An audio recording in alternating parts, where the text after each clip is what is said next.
నువ్వా? ఎంతసేపు అయింది వచ్చి? సరిగ్గా సమయానికే వచ్చాను. అద్భుతంగా ఉంది పాట. అమృత వర్షం అనుకో. మీనా, వచ్చిన వాళ్ళు అంత దొంగచాటుగా వినడం దేనికో? ఎదట పడితే సిగ్గుపడే వాళ్ళ పాట దొంగచాటుగానే వినాలి. థ్యాంక్స్. నేను మీతో మాట్లాడడం లేదు, మా మీనాతో. థ్యాంక్స్. నేను నీతో చెప్పడం లేదు, మా మీనాతో. బాగుంది. అన్నయ్య, మీ పోట్లాట ఏదో ముగించుకుని కిందకి రండి. ఈలోగా నేను వడ్డన ఏర్పాట్లు చేస్తాను.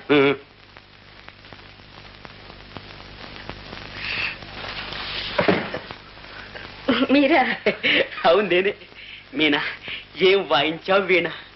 పాడవేల రాధిక. వేళ పడలేదు పైన అన్నయ్య. ముందు దారి పండి. మీనా మీనా మీనా మీనా, ఇంటెల్లుండి వంటలో కాకపోయినా వడ్డంలోనైనా సాయం చేయని. ఎంత మధురంగా పాడావు. నిజం? అంత నచ్చిందా మీకు? నచ్చడమా? ఇప్పుడు నేను ఎక్కడున్నానో తెలుసా? ఈ డాబా మీద.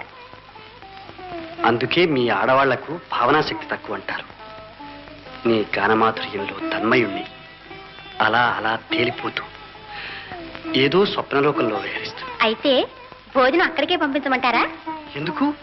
నేనే దిగొస్తాను, ఒక్క షరతు మీద. ఏమిటో? ఇలాగే నీ పాట ఎప్పుడూ నేను వింటూనే ఉండాలి. సరే, గ్రామ్ఫోన్ రికార్డు ఇస్తాను, ఎప్పుడు వింటూ ఉందరు కానీ. ఆ పని మాత్రం చేయకు. ప్రతి కాఫీ హోటల్లోనూ కిల్లి దుకాణంలోనూ ఆ పాటే పెడతారు, ఊళ్ళో వాళ్ళందరూ వింటారు. అది మనం భరించలేము. ఏమో.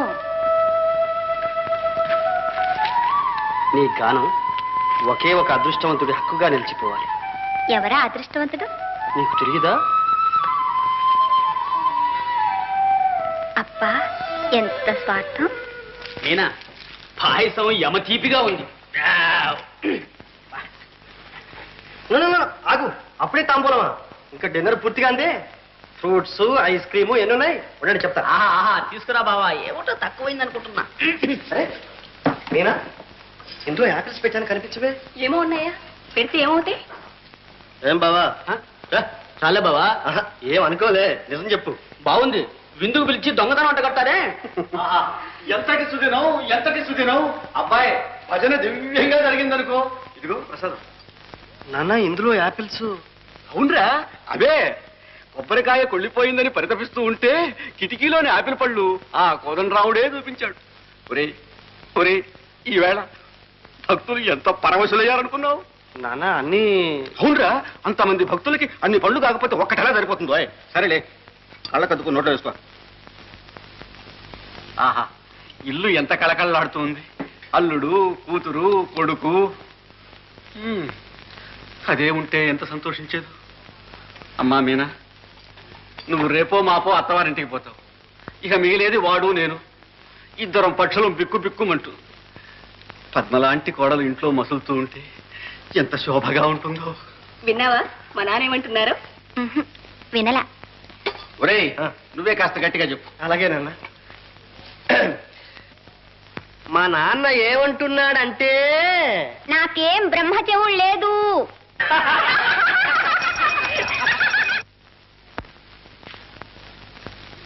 చిట్టి మీద కుక్క పాడు కుక్కని మళ్ళీ మందు దొరికింది. నీ కుక్క బుద్ధి ఎక్కడ పోతుంది? దిక్కుమాల ముడా.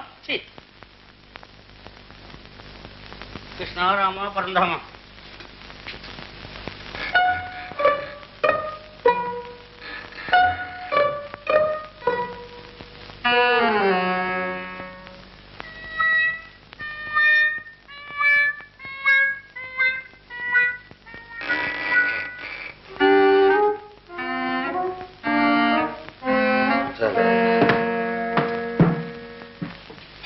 ఓసిని దుంపదేగా, నువ్వు మళ్ళీ తెచ్చావు. నీ సంగతి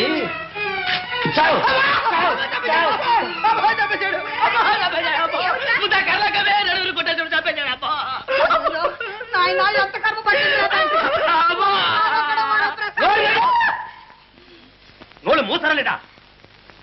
ఇంట్లో ఎవడో చచ్చినట్టు అలాగే ఏడుస్తారే. ఏదో కుక్కలు గురినట్టు వేస్తే దానికి ఇంత గొడవ. నన్ను కుక్కని ఎలా అనుకున్నావు నాన్న? కుక్క అనుకున్నాను గాడిద. నువ్వని తెలిస్తే మరి నాలుగు వడ్డించవండి. కుక్కలాగా చప్పుడు లేకుండా మంచం ఎక్కి గాడిదలో గడుస్తావా?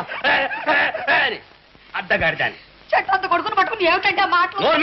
చెట్టంత కొడుకు వాడు, మానంత మనిషి నువ్వు. ఎరా, చెప్పు అర్ధరాత్రి దాకా తిరిగి తిరిగి ఇప్పుడు ఇల్లు జరుపుకున్నావా చెప్పు ఇంచెప్పుడు దాకా ఎక్కడ తెచ్చావు మళ్ళీ సినిమాకైనా సినిమా కాదు బాబో హరికథకు నాయనో హరికథలు సినిమాలు ఎక్కువైపోయాయి ఉండు నీ చర్మం వచ్చేస్తాను ఉండు అమ్మో తల పగిలిపోయింది రక్తం నాన్న అమ్మ అమ్మ మళ్ళీ వచ్చింది ఫిట్టు మీ దుంపల దగ్గర నన్ను చంపుతుంటున్నారు వెళ్ళి ఆ సాడు చూసా పట్ల ఏమే ఇంటి ఇలా ఎలా ఉంది ఇలా చూడు ఇలా రామా కృష్ణ పరంధామ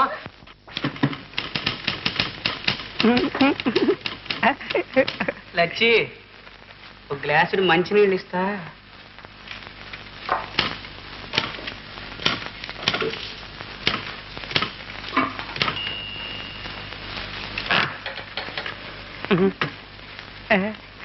లచ్చి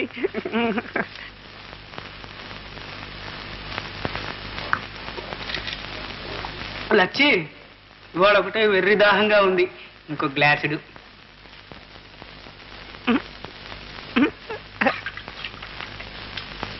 నాకు దాహంగా ఉన్నట్టుందే యాందయ్యో మాటలేవో కోటలు దాడుతుండే ఇసుంటారమ్మంటే ఇల్లంతా నాదేనన్నట్టు పరాస్కాలేవో చాలా చేయబడితిరి భద్రం లచ్చమ్మంటే ఏమనుకుంటురి మీకు వట్టిన దయ్యాన్ని దొరుకుతా మరి ఏమిటి ఇదే అండి ఇది మరి తాజ్మహల్ హోటల్ బిల్ అండి సరళమ్మ గారి పుట్టినరోజు పార్టీది. అది నువ్వు చెప్పేదేమిటి చూస్తే తెలుస్తూనే ఉంది నా అకౌంట్లో ఎందుకు వేశారు అని అడుగుతున్నాను చిత్తం ఏటేటా ఆనవాయితీగా వేస్తున్నదేనండి మరి.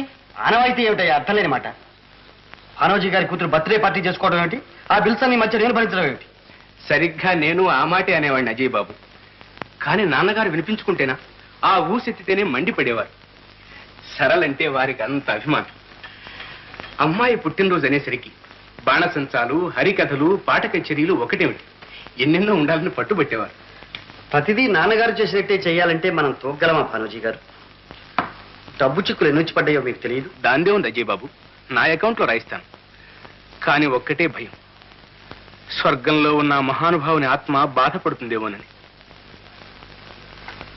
దుబారా ఖర్చులు తగ్గిస్తే ఆ మహానుభావుని ఆత్మ సంతోషిస్తుంది కూడా మాట వరుసకు చూడండి ఈ బంగళాలో ఉండేది అత్తయ్య నేను ఇద్దరి కోసం ఇంతమంది పని వాళ్ళు ఎందుకు శుద్ధ దండగ తగ్గించేద్దాం మొట్టమొదట పోవలసిన వాళ్ళు ఆ వెంకన్నగాడు వాడి కూతురు లచ్చి వాడేమో ముసలివాడైపోయాడు అదేమో వయసులో ఉన్న పిల్ల మన అవతారాలకు పని మీద కంటే దాని మీద ధ్యాస ఎక్కువైంది అందులో లచ్చి తప్పే ఉంది జరిగిందంతా నేను విన్నాను ముందు ఆ కూర్మావతారాన్ని డిస్మిస్ చేయండి వాడిని డిస్మిస్ చేయటమా అసలే మన ఆఫీసులో పనిచేసేవాళ్ళు తక్కువ అందుకే వాడిని తీసేసి పనిచేసే వాళ్ళని పెట్టుకుందాం వెంటనే ఒక ప్రైవేట్ సెక్రటరీ కావాలని అడ్వర్టైజ్ చేయండి